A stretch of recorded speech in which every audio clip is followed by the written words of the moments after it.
Have you ever wondered what happens behind the scenes when a prime minister embarks on an international tour? Well, today, we delve into the details of the prime minister's recent 3-day tour to Saudi Arabia, accompanied by the Shehbaz Sharif delegation. The journey started with the prime minister boarding a commercial flight, an experience that left him visibly dazzled. The excited passengers didn't miss the opportunity to snap a few selfies with the prime minister, capturing this rare moment. Upon landing, the governor of Medina Munawwara extended a warm welcome to the prime minister and his delegation at the airport.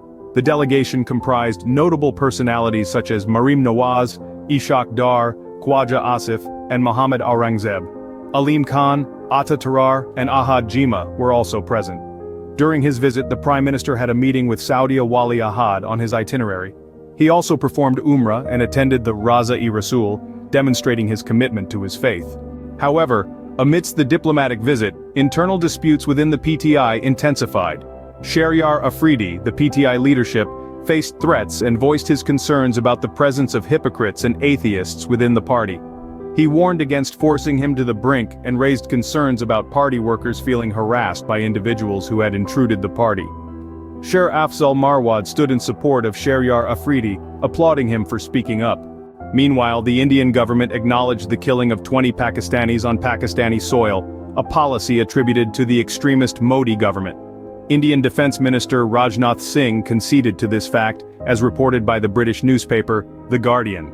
Pakistan demanded a response for the violation of international law, with the Minister of Information Atollah Tarar asserting that Pakistan would not tolerate any action against them. In the face of these challenges, Pakistan continues to advocate for peace, urging the international community to take notice of the situation. The country remains committed to defending its peace and fostering regional stability. Despite the threats, the Minister of Information, Mohsin Naqib-ur-Azam, assured that the objectives of the evil elements would not be successful. As we wrap up, the key takeaways from this video are the Prime Minister's successful tour to Saudi Arabia, the escalating internal conflicts within the PTI, and the tension with the Indian government. It's clear that Pakistan is navigating through complex political terrain, balancing internal party disputes, international diplomacy, and regional security issues. And through it all, the country maintains its commitment to peace and prosperity. In a pivotal turn of events, 12 terrorists were successfully neutralized. This major operation, undertaken by our brave forces, successfully extinguished a significant threat to our national security. The terrorists, now no longer a menace, were involved in a series of heinous acts against both our armed forces and innocent citizens.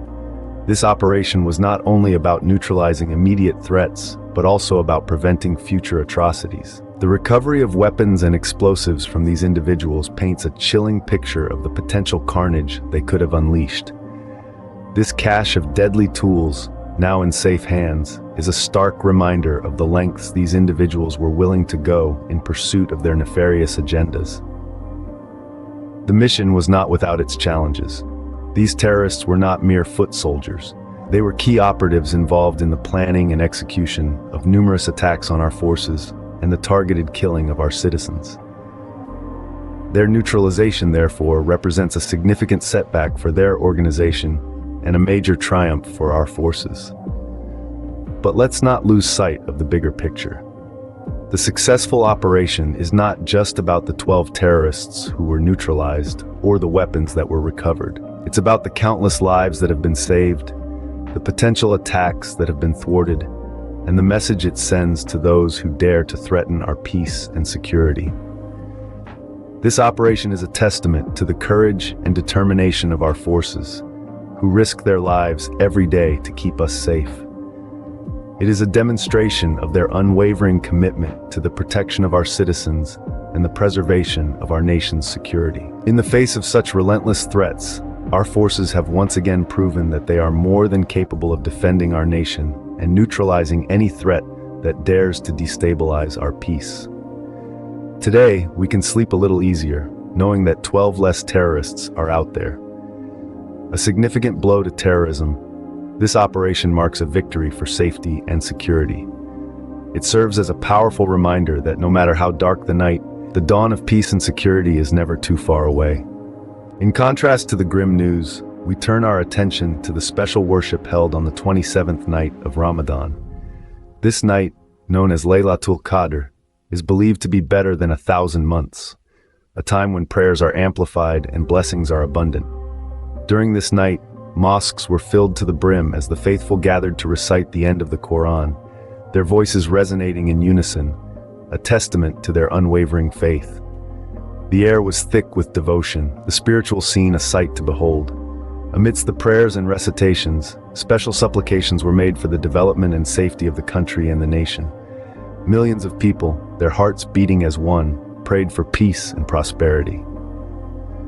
This 27th night of Ramadan, with its profound spirituality and unity, served as a beacon of hope amidst the challenges, a reminder that even in the darkest times, light can be found. As Eid approached, a festive rush ensued as people returned home to their loved ones. Bustling bus stops became a common sight as the number of people returning home surged. Transporters, seizing the opportunity, hiked their fares by 100 rupees, leading to a wave of complaints from passengers. However, amidst the chaos, the district administration and regional transport authority were conspicuously absent. Meanwhile, preparations for Eid al-Fitr entered their final stages. Markets swelled with eager shoppers, the air filled with the rustle of new clothes, the gleam of favorite jewelry, and the matching of vibrant dupattas. The anticipation was palpable, especially amongst women and children, as they scoured the markets for the perfect Eid attire. In spite of the increased fares and the bustling crowds, the festive spirit remained undeterred. The challenges seemed insignificant compared to the joy of celebrating Eid with loved ones. And so the preparations continued, as people readied themselves to celebrate the color of Eid with their families. In other news, significant developments have been seen on both the international relations and sports fronts. The global stage has been abuzz with calls for a complete halt on weapons sales to Israel, with a notable demand coming from 115 French parliament members who penned a letter to President Emmanuel Macron. Across the Atlantic, Democrats are also rallying to the cause, with former Speaker Nancy Pelosi and 37 other members writing to President Joe Biden, urging him to reconsider arms supply to Israel. Meanwhile, the Middle East is bracing for potential turbulence, as the U.S. intelligence agency hints at a possible drone and missile attack from Iran. The threat, expected to materialize during the holy month of Ramadan, has prompted Israel to close 28 of its embassies, a move that reflects the gravity of the situation. Switching gears to sports, let's turn our attention to the world of cricket. The Jason Gillespie Test team is all set for a change in leadership, with Gary Kristen slated to head the 2020 and Bundy teams. This appointment, pending consultation and formal investigation, will be officially announced soon. The Pakistan Cricket Board has also announced the addition of an assistant coach to the team, emphasizing the need for a level 2 coaching course and a minimum of 3 years of experience. In related news, 29 cricketers have successfully completed their rigorous physical training camp in Kakul.